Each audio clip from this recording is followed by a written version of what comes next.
Hello and welcome to today's webinar, a practical look at AI and HR tech, how to get going and stay in the know.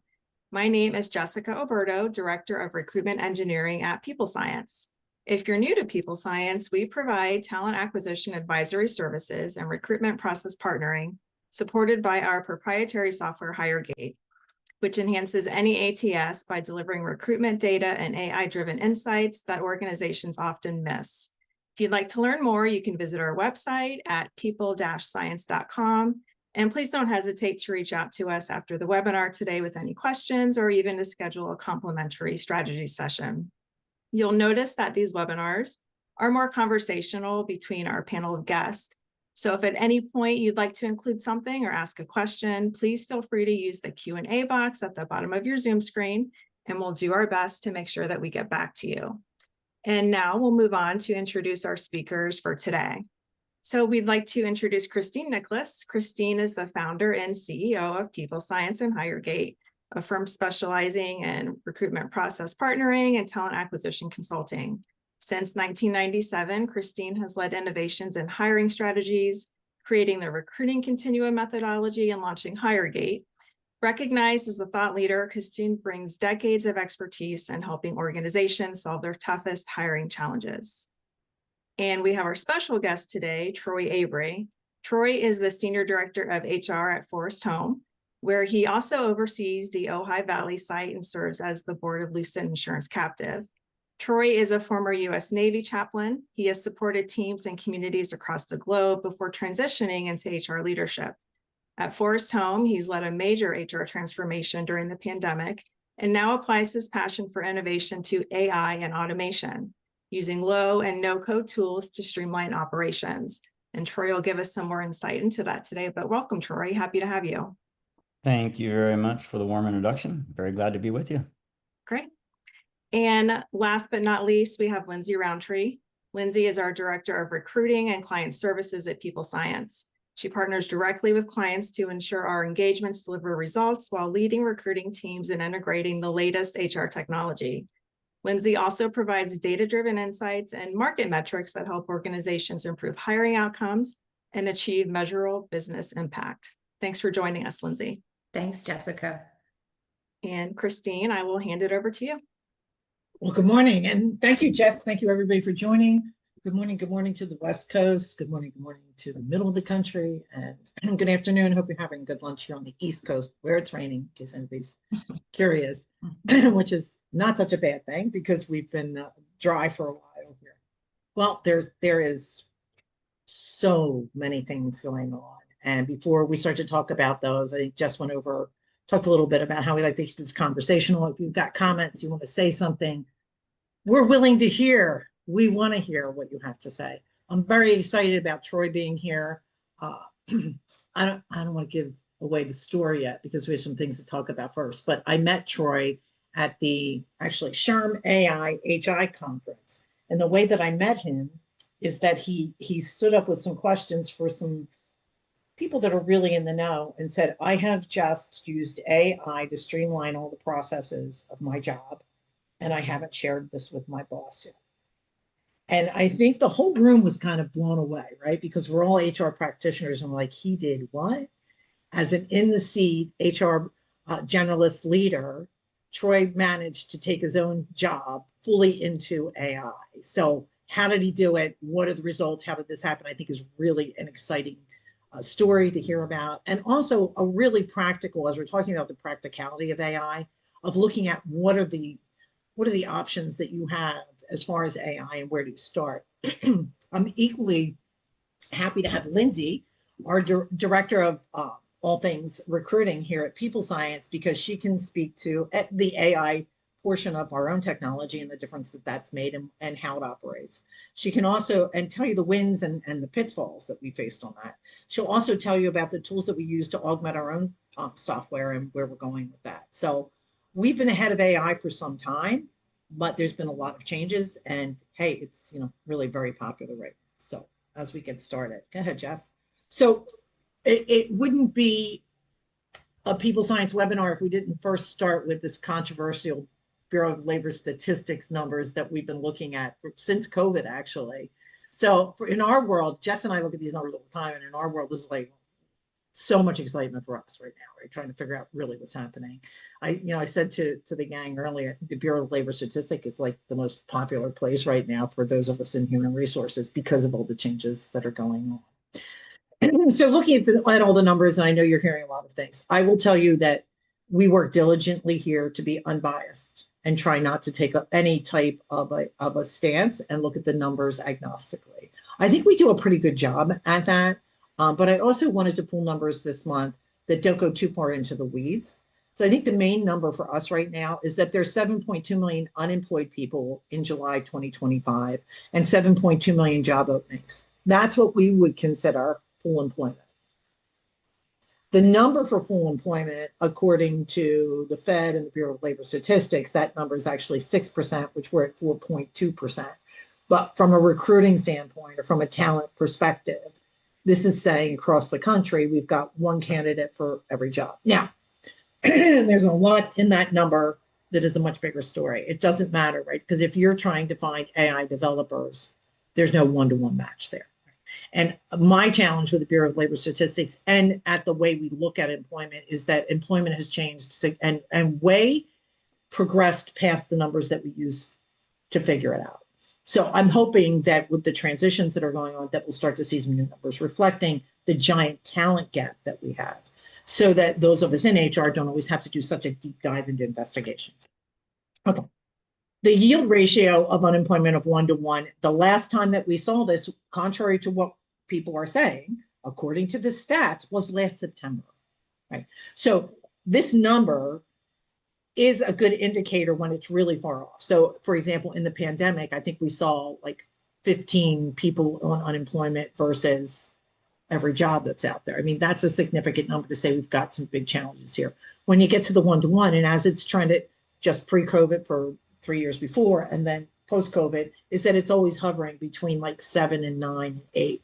So going to 1-to-1, pretty interesting, but not as interesting as some of the media may say it is. Okay. Any questions about that while we're on here? Anybody have anything they wanted to add? I'd like to pick your brain, Christine, since you're so good with these numbers and follow them so closely.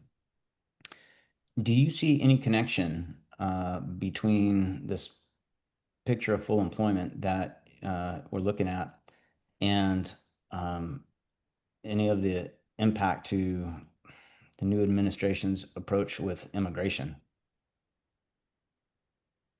Yeah, well, way before this number, I think that's one of our biggest challenges. We look at numbers from the BLS, which, by the way, their sources, I believe, are good. I mean, I think, and arguably, it is the most accurate reporting of labor in the world. Right? So I don't want to negate the importance of the BLS. I don't want to get rid of it. That's for sure. But what it doesn't address is that big picture, the disparity between the type of talent we have and the kind of jobs that we have. So where does immigration fit in there is exactly that. If we know that we need agricultural support, and if you're working for ConAgra, you can probably look at this and say, holy Toledo, where will I get people to do this, right? Mm-hmm. And one of the things you'll hear us hit home about, and we'll talk about today, is the importance of being a self-contained organization in the respect that you need to be responsible for where you're going to get your employees, right? And immigration has a lot to do that. But I think one of the misnomers politically is that these numbers are the end all. But when we take this deeper dive, things are a lot different. It's a lot more complicated to explain that. And it also is kind of a part of the industry that you're in, part of the profession that you're in, and a timing issue too. It's very tricky. But as far as immigration is concerned, it's not considered as part of where do we get our talent, right? Except maybe agriculturally, you've seen it in there. And that's where we see some of these, these kind of pullbacks, like, oh, we're going to move ahead and do this. And then we heard some reserve, right? Like some of the farmers are like, we just can't do our work. So I would love to see an America and a business environment where we all understand where these gaps are and what we need and how our communities and how our government can support that. But right now, I think we just don't even look at the true challenges. We're looking more at the numbers. Does that resonate with anybody? Yeah, that makes total sense. I was just thinking as you were talking immigration and then the continued adoption of AI, which is one of our subjects for today, how those numbers might play into this number. Both of those numbers together. Well, unfortunately for me, but maybe not, I'm old enough to remember when Microsoft Word hit the market, right? And when Excel came into place, and then, some of the other things. It definitely has an effect on labor. Now, can we retool and reteach people? I mean, my biggest concern and what keeps me up at night right now is bringing manufacturing back to the US. Because I'm like, who, and maybe we can ask ourselves this question. Maybe this is a good point. How many people do you know are looking forward to having their children go work in a coal mine or in a manufacturing environment, even if it's modern manufacturing? I mean, I know there are pockets of this, but do we have enough people with that type of interest and inclination and professional goal to meet the need? I mean, if you go back to the 90s, the early 90s, late 80s, one of the, it was George Bush Sr. came up with 1,000 Points of Light, a global environment. And a lot of the concerns then were, we don't have enough people here to drive manufacturing the way that we need to. But unfortunately, when you go through a transition like that, you do have the people that are currently working. So what I personally have tried to do through TikTok, actually, because about 4 years ago, I made the same kind of statement I made now, Troy. And what happened is I got like an 18-year-old coal miner, kid his grandfather was a coal miner, and he was waiting to become a coal miner. And hoping that it was coming back. And then he connected me with his friends. So I had like this cadre of about 8 kids that were like, I would love, there's nothing to do where I live. Used to be a coal mining area. I'd like to be a coal miner. So that kind of like reignited my interest and made me say, well, wait a minute, what are the statistics telling us? So is it out there? Yeah. Is it a personal situation? Yeah. But are these numbers reflecting any of it? Well, no, we need to change the word. Did that answer your concern?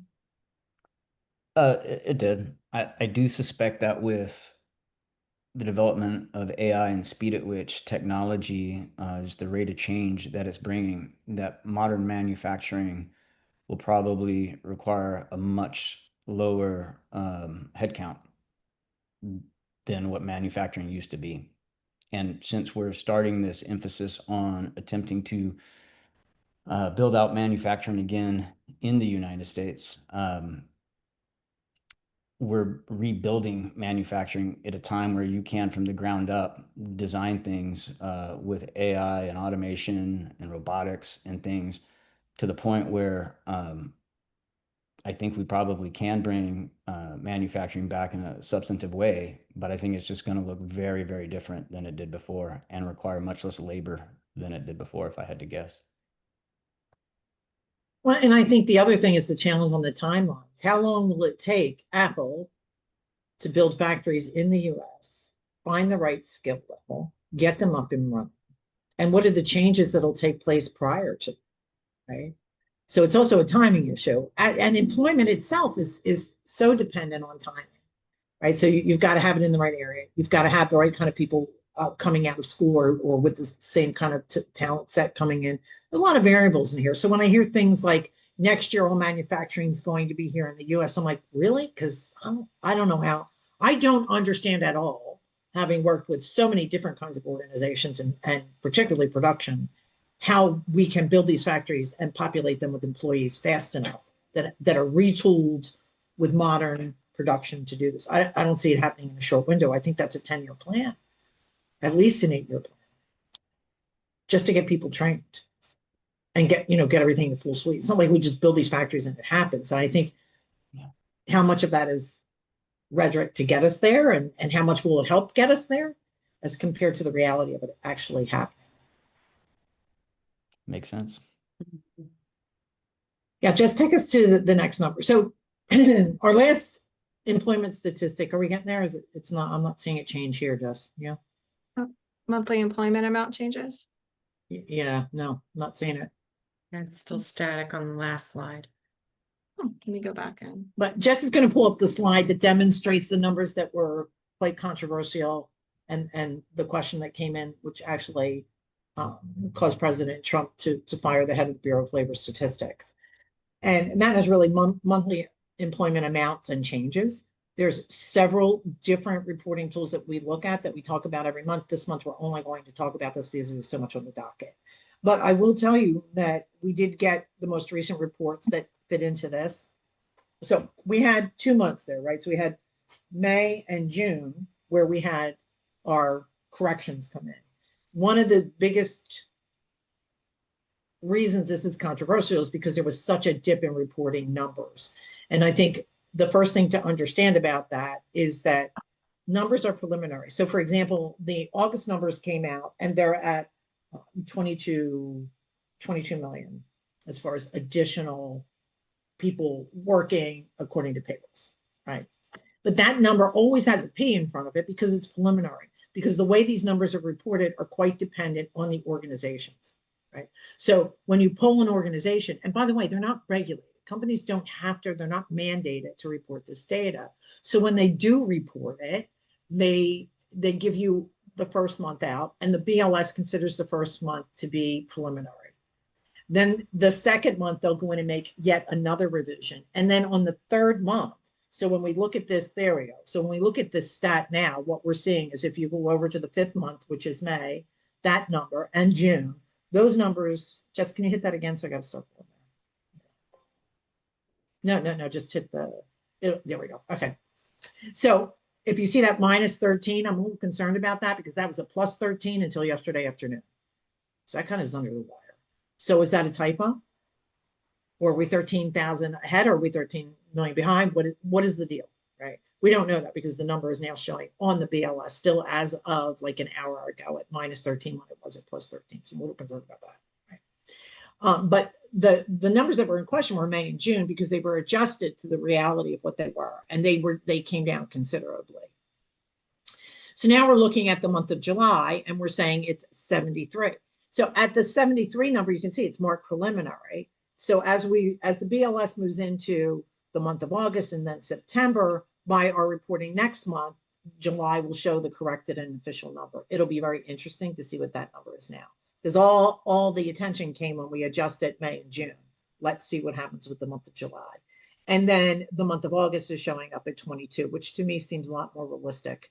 I mean, if I had to pull a line in the sand, I'd say probably that's where it might settle out through the end of the year. But let's see what happens really in July.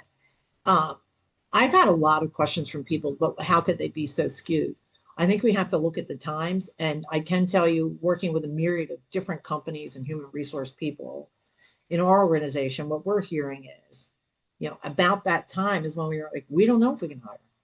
We're working with these variables from last November, which changed the speed of hiring across the board. Because it was like, what do I need? What is AI going to do?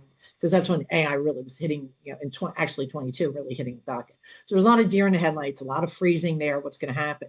When you throw complications like tariffs on top of that, that causes an even larger stall. So, and I'm not going to say a stall in hiring. What I'm going to say is it's a stall in the respect that, what am I doing as an organization? What are my products going to be? Where am I going to allocate my resources financially and my people, which causes you to say, I need to regroup, I need to look. So without a clear direction and these variables coming in that you don't know the effect, a lot of companies just didn't report. And the ones who reported didn't know what to do, so they went high and now they're going low. So I think that pendulum was not malice. I think it was a real pendulum, and I think it was indicative of the uncertainty of the economy as a whole and where we're going. Any comments on that? Got somebody here in the Q&A.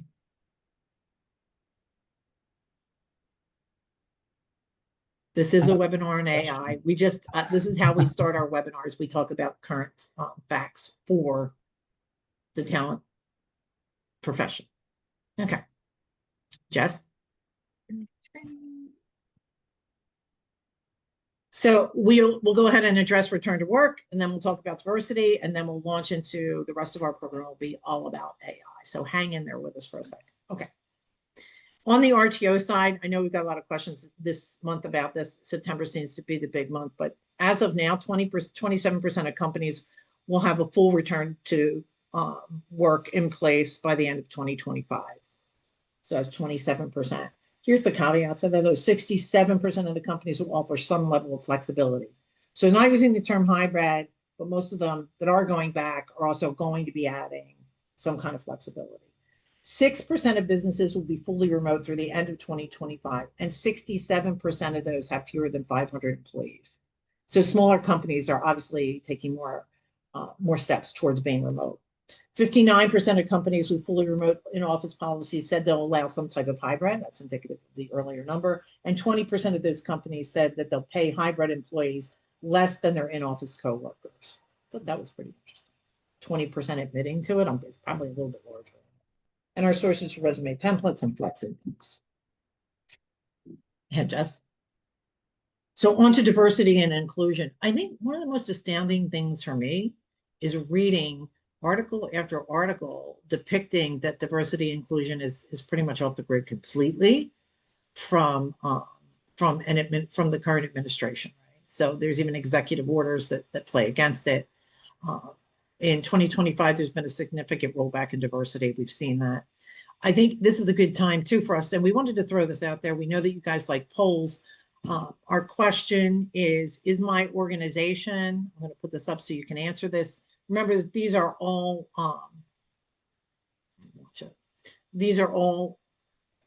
confidential. We can't see who's answering this, but the question is, my organization's DEI focus has increased, decreased, or stayed the same this year? Can you guys see the poll running? Yes.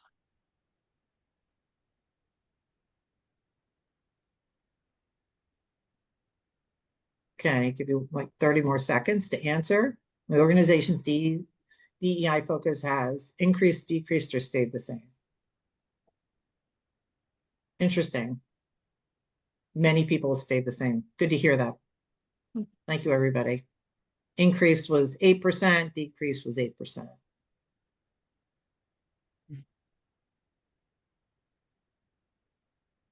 Awesome. Well, there we have. That's at least for our mini poll. We'll keep that poll going and run it on some of our social media, and then we'll re-advertise those results. By the way, you can always get this deck if you, Jess, are we sending the deck, or do we do that only by response now? Yes, we can send the deck after the webinar when we send a link of the recording as well. Okay, great. So let's talk AI.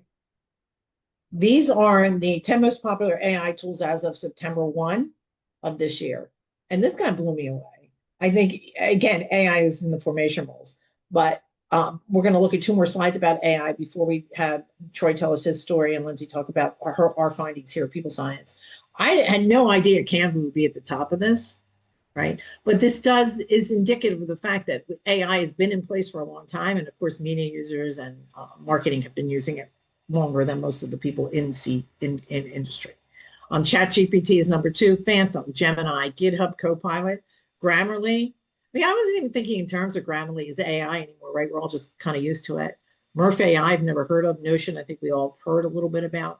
Synthesia and Zapier. So again, we'll send this out and you can take a look, but those are the most popular. I think this,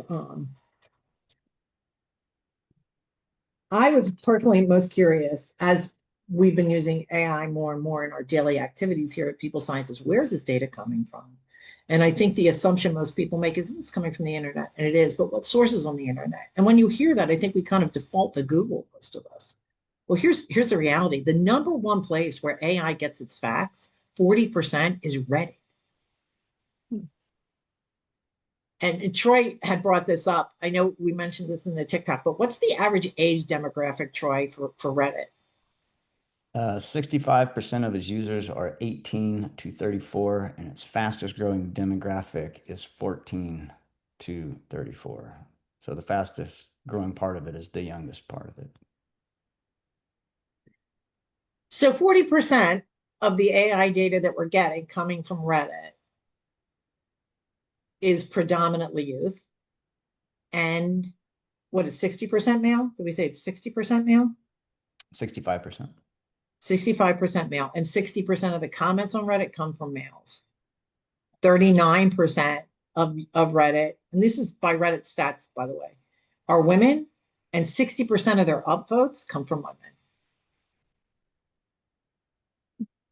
Let that marinate for a second while I go on to the next. Second most popular is Wikipedia at 26%, but it's really kind of neck and neck with YouTube at 23% and then Google at 23%. Underneath that, Yelp, right?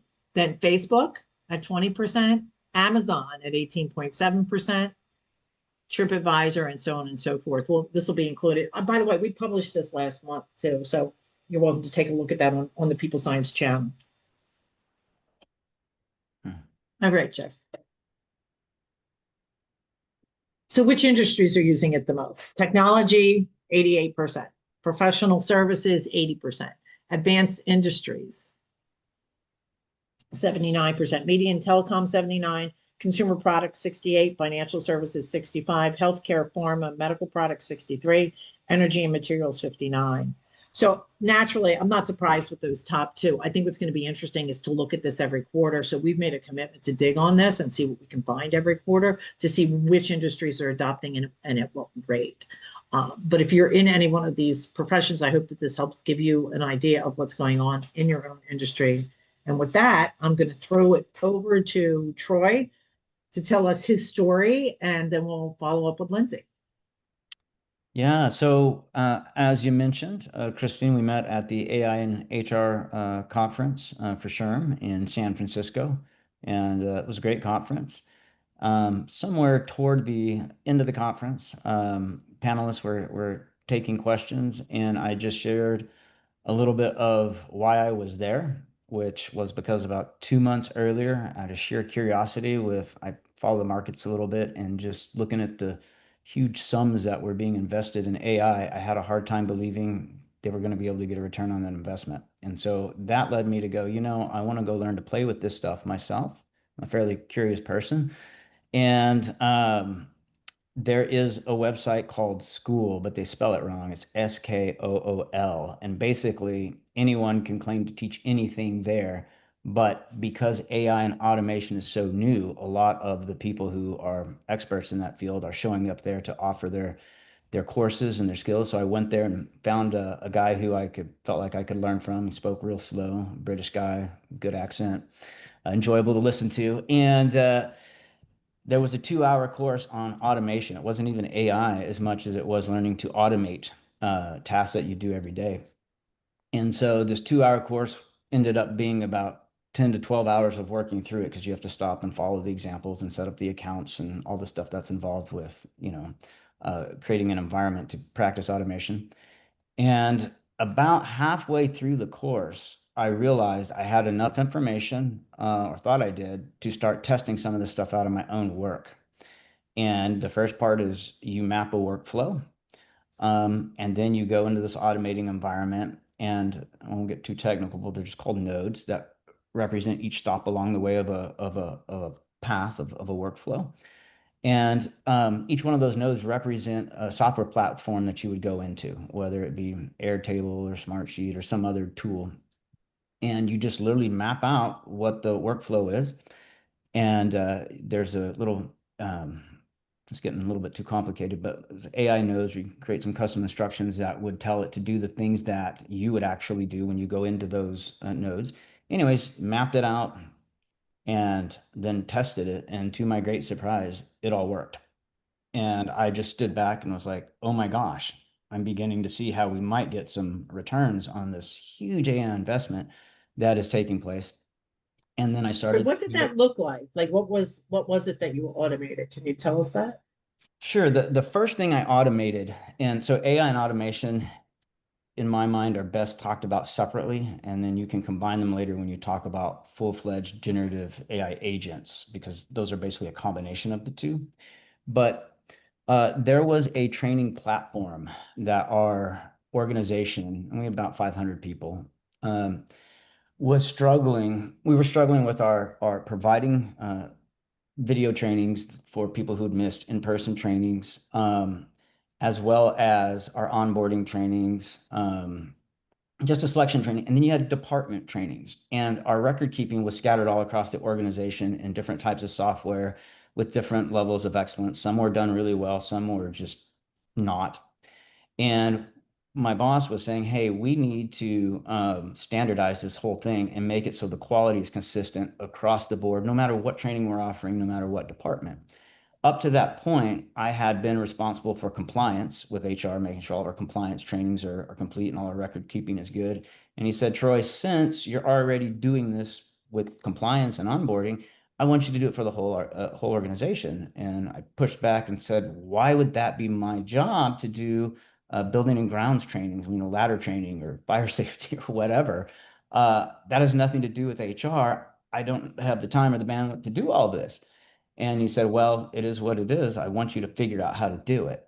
And I want it consistent and I want it excellent and so on and so forth. And so that was right at the time I was taking this course. And it dawned on me about halfway through that, wait a minute, all the things, and I looked at all the software applications. I mean, probably 20 different ones that claim to offer this solution. And I would set up trial accounts, go into them, play with them, and just something about them did not work for what we were trying to do. And ironically, the reporting functions were consistently not very good, which you think you would want if you're dealing with record keeping.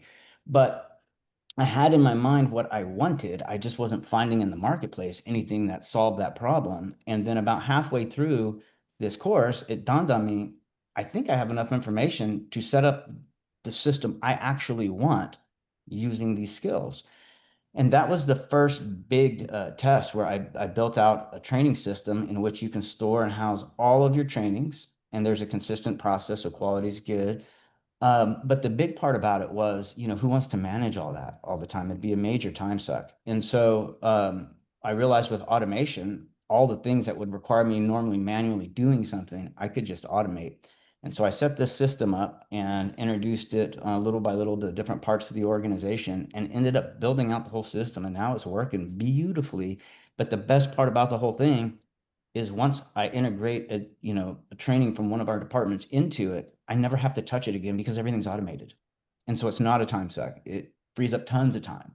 And I had spent more time just researching options and playing with these different software packages, trying to solve this organizational, business problem. And to then realize I could just create this thing myself and then did it and it actually worked. And then I rolled it out little by little through the department to see, well, when does this thing break down and stop working? And to this point, it hasn't. And all of our records are beautiful and all of our trainings are consistent. And it's not that difficult to integrate more trainings into the system. That's the only time consuming part. But once that's done, because it's all automated, as long as we're paying the subscriptions to the different components of this AI and automation environment I've created, as long as those bills are getting paid, everything runs smooth as can be. That's the only downside would be if maybe we change credit cards and someone forgot to update it or something, then the system would break down. But otherwise, it just works. And the amazing part to me was after looking at all of the different software packages and not finding what I wanted, I had a very clear idea of what I wanted. And then that I was able to actually build out just from thinking about what I wanted, something that actually worked. Made me realize that if I can do this, anybody who's willing to embrace a commitment to continual learning with AI and automation, anybody can do this. We're in the era of no code or low code tools. And even in an automation environment where you bump up to maybe a problem you're trying to solve that does require code, you just go to ChatGPT or you go to Claude, you describe it, you tell it what system you're in. You can even upload a screenshot of the workflow you're automating and say, I need you to create code for this thing called the code node. And it does. And you copy and paste it into the code node and you're just moving on through the workflow until it's done. And you hit activate and test. And to my great surprise, it works. So anybody can really do this if they're willing to be curious and learn a bit. But that's when I realized that we really are in a new world. Because as you look at the work you do, almost all of the work we do involves going into software systems, doing something in that system, manipulating data in some way, and then exporting it, and then putting that data into some other software. And you just keep doing that till you get to your end product. That's just a workflow, and you can automate that. And once I understood that, then I realized we really are in a new world. And what I had shared at the AI conference was that little story, and just that at that at that point, and that's why I wanted to go to that conference, because I was very interested at that point. I'm like, well, I want to go see what this AI and HR is, because I'm starting to develop an interest in it and a little bit of proficiency. And I shared that I hadn't shared that with my boss yet. Now he absolutely knows now, wonderful man. And I have got lots of new work figuring out how to apply these tools throughout the rest of the organization, little by little, incrementally. But that's when I realized we really are in a new world. And if I can do it, pretty much anybody can do it if they're just willing to embrace the learning curve. Well, and I think the thing about AI that I get a lot of questions about, Lindsay, you can probably speak to this better, is there's some really, really good AI that's operating out there, right? But the first thing to recognize is AI needs data. One of the things that you said that really resonated with me is that it's data, you had the data.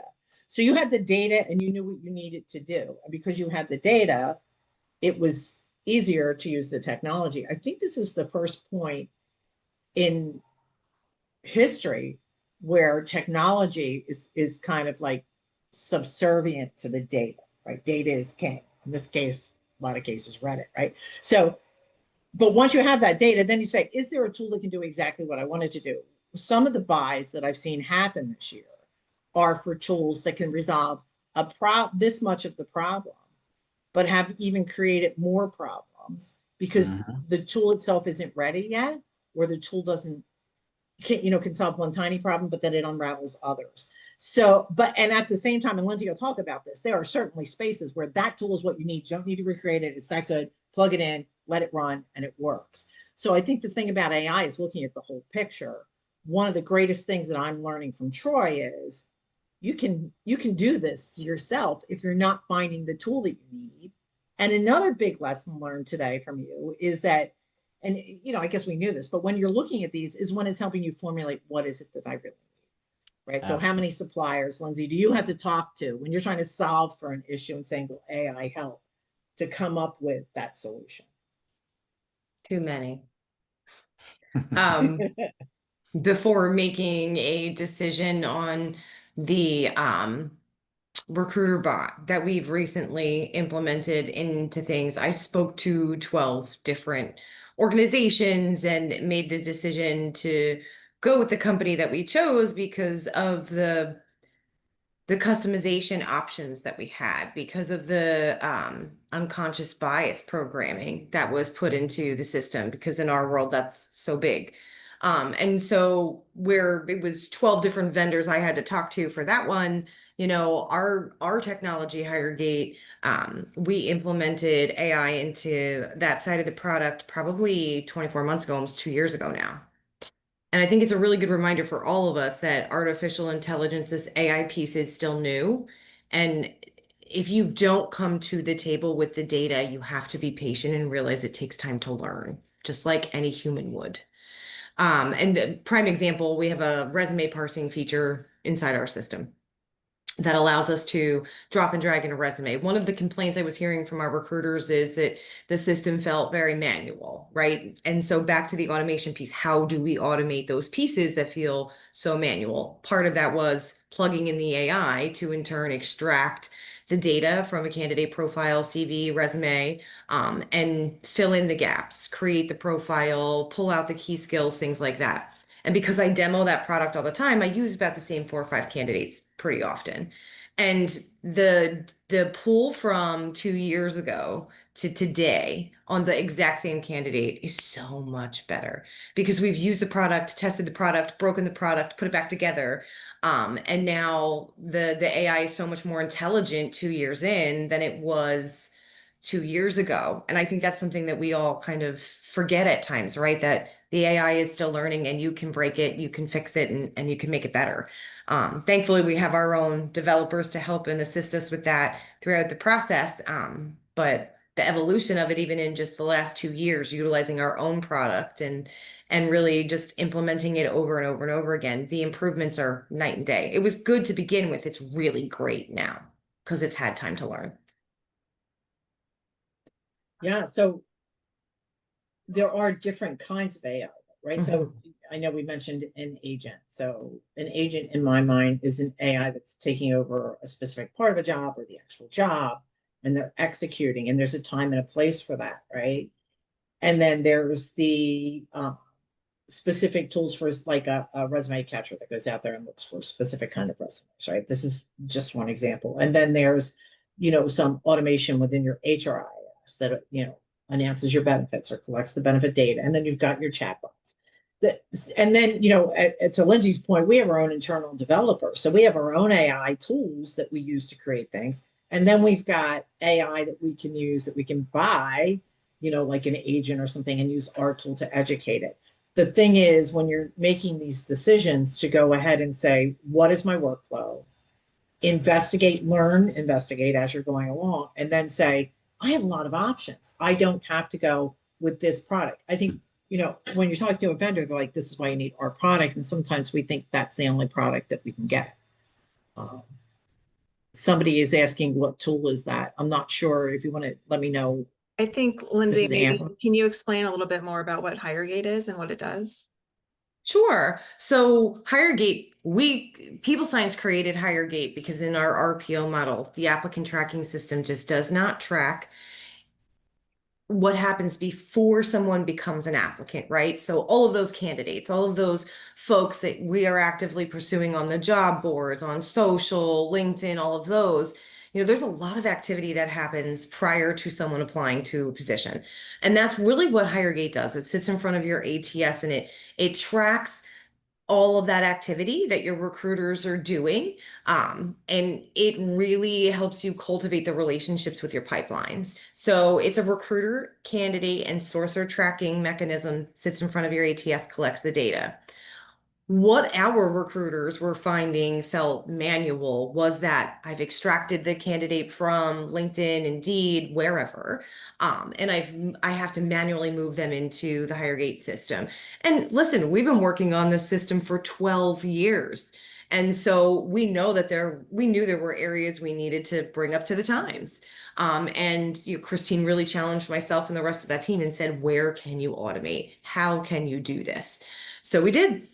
We worked with our developer really closely, and he was able, within a mind-blowing short period of time, he was able to get this parsing mechanism in there. So that is homegrown. That was built by our people science development team in this instance. And like I said, we've been teaching that AI for quite some time, but the system itself really is supposed to fill in the holes of that ATS tech stack that's in front of us and our recruiters that just doesn't encompass the data that happens outside of the ATS. And that is such a big part of what we do, right? ATSs were built far before, being a sourcer was a permanent position in our industry, right? And now that is such a big part of what we do. And so knowing that pigeonholing yourself into just your applicants is never going to give you the big picture or the data that you need to build business cases for change, we had no option. We had to implement HireGate into the way that we were doing things, the way we were recruiting, so we can make the change we promised to our clients. I had a chief people officer yesterday I was talking to, and she said to me point blank, technology is dictating how I'm running my organization instead of me using technology to dictate how I want to run this organization. I think with Troy's work and the things that Lindsay's describing, we've had to do with HireGate, because our clients don't care that the applicant tracking system isn't collecting the data. They want the data. As the leader of the organization and the other leaders here in our organization, if we don't know precisely what type of recruiting talent we need, how they're executing, what tools they need, we can't make smart business decisions. So we've had to create, that's one of the reasons we created HireGate, because we need to know that data so that we can have partnerships that are that do a good job and are cost effective, right? So being really smart about how you do it, and AI can give you that opportunity. Now, I just want to go back again too, because make sure that you understand, we have internal developers that are using AI tools. Right? So there's developers AI tools. And that's back in 22, we ignited that, which makes things very different in HireGate. One of the things you really need to consider when you look at the applicant tracking world, and make a lot of enemies here. But truth out, in 2004, applicant tracking systems were the bomb, because there was no way, unless you used an Excel spreadsheet yourself or Access Maybe have somebody make a SQL base to keep track of candidates. They are excellent at taking the applicant, getting the applicant in the system and taking them across. The relationship building, we all know, not so much, right? But if your entire talent acquisition team in this case is being ran by an ATS, well, that's this much of your work now. In 2004, you had a bunch of incoming candidates, you posted a job, got an answer. That's not how you got a whole ecosystem you have to be. So we're making the argument right now, forget the name ATS, you need a recruiting platform.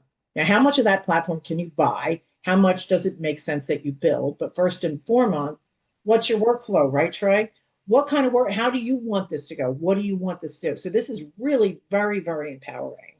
And we're just talking right now because people science works predominantly on talent acquisition. But when we look at how this has been applied on the HRIS side, as far as employee engagement, understanding your employees better, all those things you didn't know before, AI not only makes it easier for you to do it, the data that you use is going to be to your data, and then you can match it to the world, but it can be your data first. It's going to be more cost effective, and Hail Mary, it's faster. You know, we had a big opportunity that came to us, and the person said, what I'm going to need you to do is I need to make sure that HireGate can create a candidate profile for our internal executive recruiters so that they don't have to write them up. But we were doing this demo in like a week. So I talked to our head developer, and this actually was on the roadmap for like 5 months out, 6 months out. And then they got to start the development and do it, right? Yeah. That was on a Wednesday. Saturday night at midnight, he messaged me. We were live on Monday. Lindsay's team tested through Thursday, and we were live on Friday. And we broke it quite a few times that he had where his team needed to come in and fix, readjust, relaunch for testing. So it was a really hectic 4 days, but it was so exciting to watch. And it was done. And it didn't throw off the rest of the roadmap because the amount of work that developers have to do is so much less than it was pre the AI tools that we implemented into the system. So at this point, too, I would go back and say, Troy, how long did it take you to learn it and then to make it happen? Well, not to be too specific, but back to breaking apart automation and large language models. The automation part took the longest. I would say it took about 10 hours. But once you learn what you learn in those 10 hours, it's worth like 10 years of knowledge, because what happens when you learn how to move beyond adoption to leveraging these tools is the way you know that you're leveraging is everything speeds up. So productivity just spikes up, but something else spikes up alongside of it that used to trend down. It used to be when productivity spiked, quality tended to fall because people would get overwhelmed trying to do too many things. Now what I'm seeing is productivity spikes, but quality spikes at the same time. And so at this point, automation and AI start coming back together on the both of those spiking in unison. But I Can would you say that again, Troy? I want to write that down. I'm well, going to put it in the chat. human beings being what we are, and frankly, large language models are just like this. You give them too much to do at one time, and the quality of what they give you back declines. And you're like, well, I can't trust this. But if when you use a large language model properly, some best practices are have a narrow scope of what you're focused on. And I'm talking about if you build a custom GPT that you write your own instructions for and load with your own files and data. And then you want to mine that data and get responses back that allow you to quickly move forward and get on to the next task. When doing that, if you ask it clear, narrowly defined questions and build those questions in small sets as you go down through, you number one, see that it's giving you back correct information. But it's being trained as you go down through that, and it's getting better and understanding you better and understanding your prompts and giving you back better responses. And every time you do that, it's learning you, so long as you're working off that same custom GPT. And it just begins to speed up everything that you do every time you go in and touch it. I don't know if you want an example of this, but I have a really clear example I could share of where So in the nonprofit world, margins are always tight, like super tight. That's part of just, if you go into nonprofit world, you accept that as what it's going to be like. So one of the things we do when needed, we have an employment lawyer that we'll reach out to for specific cases. And when you're managing over 500 people, there's always some people in there that you would have preferred not to hire if you had, hindsight. And some of those can turn into a case where you need legal advice. The problem is legal advice, even for fractional employment lawyers, is very, very expensive if they're a good lawyer. Beware of any lawyer that's too cheap. But so what I did is I created a custom GPT that was focused on California law.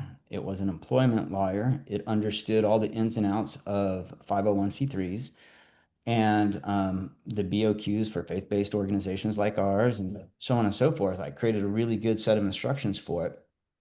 And then one of the cases popped up. And I thought, well, I'm just going to test this out real quick. And this would be a situation where we would have previously gone to an employment lawyer right away. People throwing around words like sexual harassment, retaliation. I mean, just every keyword that, you go, oh, this is serious. And so what we did is we took, did all of our investigations, gathered all of our data. And for each step, I plugged that data into this and said, provide us our next steps. I would even have it write key communication pieces, so on and so forth. And anytime you're dealing with a GPT, your role is that of an editor. You have to edit everything it gives you back, not just copy and paste it and send it. But the quality of what we were getting back was so, and I even had it map out a strategy on how to handle this particular case and had it write each communication, which I would then edit. And we had this great set of documents on a particular case that was very complex and high risk and potentially high liability. And it helped us navigate this. And then we got to a certain point where it was coming to a head. And then we said, okay, we need to reach out to a real employment lawyer. And we have one that we use regularly or when things come up. And we sent him all of our documentation, the whole packet, and he read through everything and he says, up to this point, you've done everything perfectly. I have nothing to add. Just don't screw it up from this point on. Gave us some tips on that. And that was when I realized, like, oh my gosh, we probably just saved $3,000 or $4,000 using this tool at very strategic points. It also would help us create really high quality, because when cases like this come up, you have to assume at some point they're all going to get scrubbed and read by lawyers, and you have to proceed that way. And it helped us develop internal communications that mitigated liability, but communicated well to the key stakeholders trying to navigate the situation. And anyways, we got to the end of it all, which was putting it before our actual employment lawyer. And he just said, I've never seen you guys handle anything so well. B, I don't have anything to add to it. And that was when I realized, wow, the quality and the time I put into that. I mean, that would have soaked up probably 40 hours of my week over several weeks, that particular case. It took maybe 2 hours each week, created way higher quality documents along the way that were all internally consistent to this case. And then when we put it before a real lawyer, you say, I don't have anything to add. And that was when I realized, oh, quality went way up, time saving went way up. So both those things were spiking in unison. The speed at which we were moving was much faster, but the quality of what we were doing was much higher. And so a well-crafted, and that doesn't involve any automation, that's just a large language model. But that was when I realized these types of tools have created a new workforce, and for those who learn them, a new kind of worker who is exponentially more valuable because they can do way more while keeping the quality high than was ever possible before.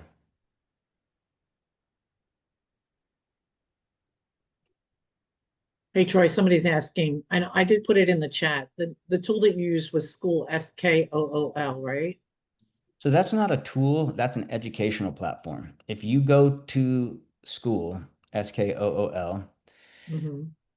it bothers me that they spell it wrong, but I know that was intentional. Marketing or whatever, but I'm a little OCD with things like that. But you go there and you have a search bar at the top, and you can type in whatever it is you're wanting to learn. And if you type in AI and automation, a large range of people come up who are self-proclaimed experts in this, but this is the irony of this space right now. AI and automation, more AI than automation, but still both, are so new and so rapidly changing and developing that your experts are really the people who can give you live demos and show you, I can actually do this. This is how it works. If you want to learn it, take my course. And so I know colleges are trying to get on board with having, certified programs and all the like, but you can get everything that is currently happening from one of these courses that run about anywhere between $50 and $100 a month.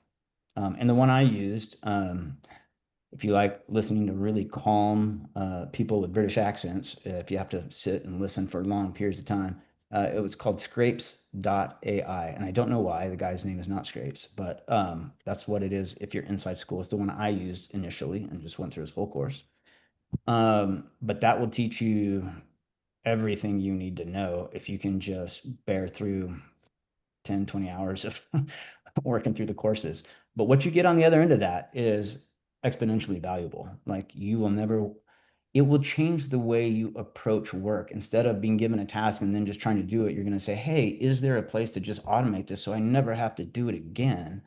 Or is there a place to have a custom GPT with well-built instructions, when it goes over all that stuff, for something like an employment lawyer?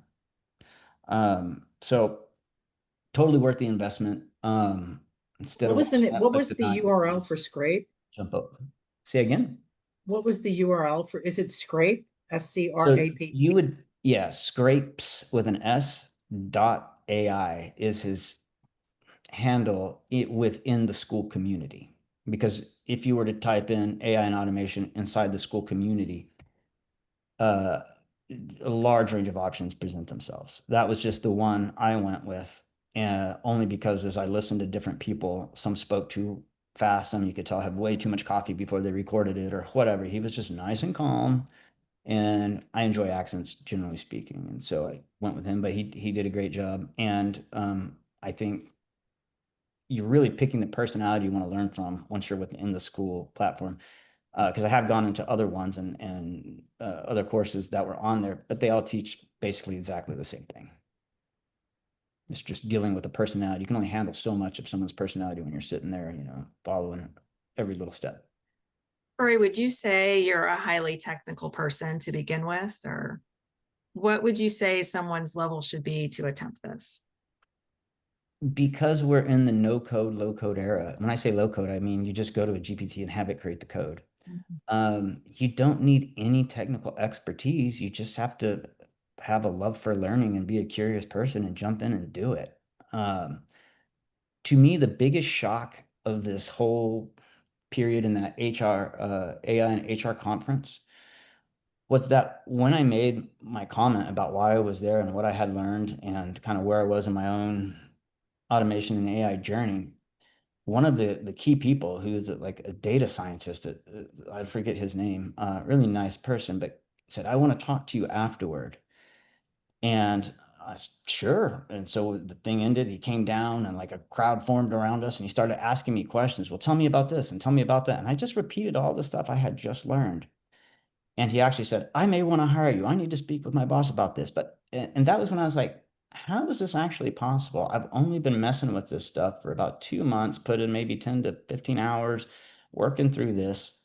And now I'm able somehow to communicate with a guy who's an expert in the field. And I'm sure he could have gone much deeper and I would be lost. But all the questions he was asking me, it turned out I was able to answer. And even I was surprised that I was able to have this conversation with someone who that's what they do and pretty much all they do. And so I did not have, prior to taking this course, any tech background.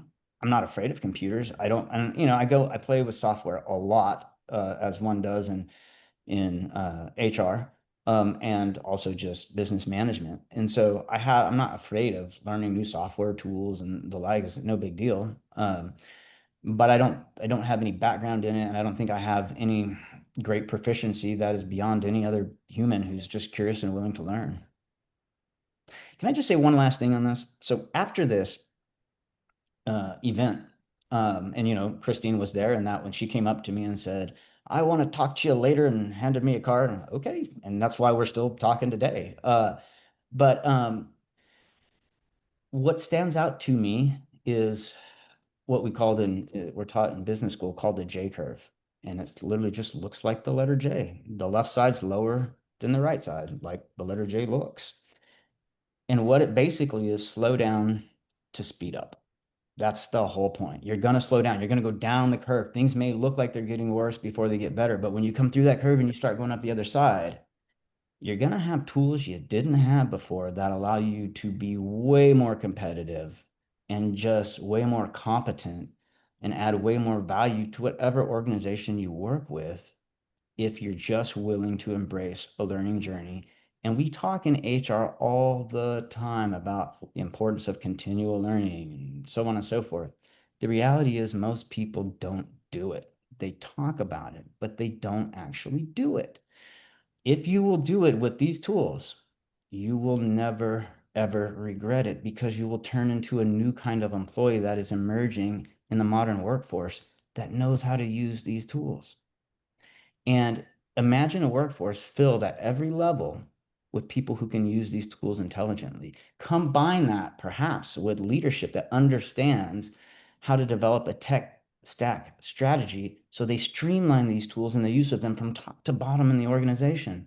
No other organization is going to be able to keep up unless they do the same thing, which is why it looks to me everyone is going to be forced into learning to use these tools sooner or later, or you're simply not going to be competitive. So why? Troy, I hate to cut you off, but we're running over time. These are such good things. Are you going to be attending anything that we can encourage people to come and see you, or? No. I'll be telling your story in Amelia Island at the HR Institute.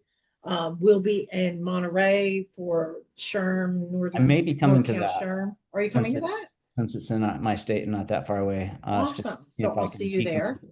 I'll be there. That's the first, I think it's the 6th through the 8th of October.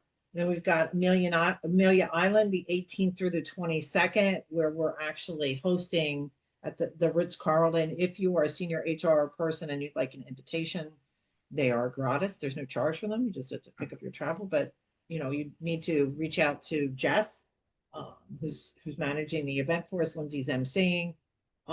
That's a How long is that program? So it's actually we're starting the 19th through the 22nd. So it's Sunday through 21st. in Amelia Island, California or Florida, and then back at ERE again the first week in November. Usually we go around and say one quick thing. I've learned so much, I don't even know where to go with that. Thank you so much, Troy. Lindsay, any last words before we have to cut off? I don't think so. We covered so much today that I now feel like I need to go back to the drawing board and reevaluate some things. So I don't know that I have one shout out in particular other than continue working in the AI that you think you need and keep learning, because I think that we're all in that learning phase. And I know it feels overwhelming, but remember, we're all in that same boat with the oar right now. We're all learning. Jess. I think it was empowering, Troy, to hear how you looked at your workflow, you took the tools that you wanted to use and you made it work for you. And I think that will translate greatly into talent acquisition and any other HR function. So thank you for sharing your story. Real pleasure to be with all of you. Welcome Thanks, to the new world Troy. of work, everybody. Just keeps changing. Thank you, Troy. Thank you, Jess. Thank you, Lindsay. Thank you, followers, listeners. We'll see you again next month. Again, anytime you need us, just give us a shout.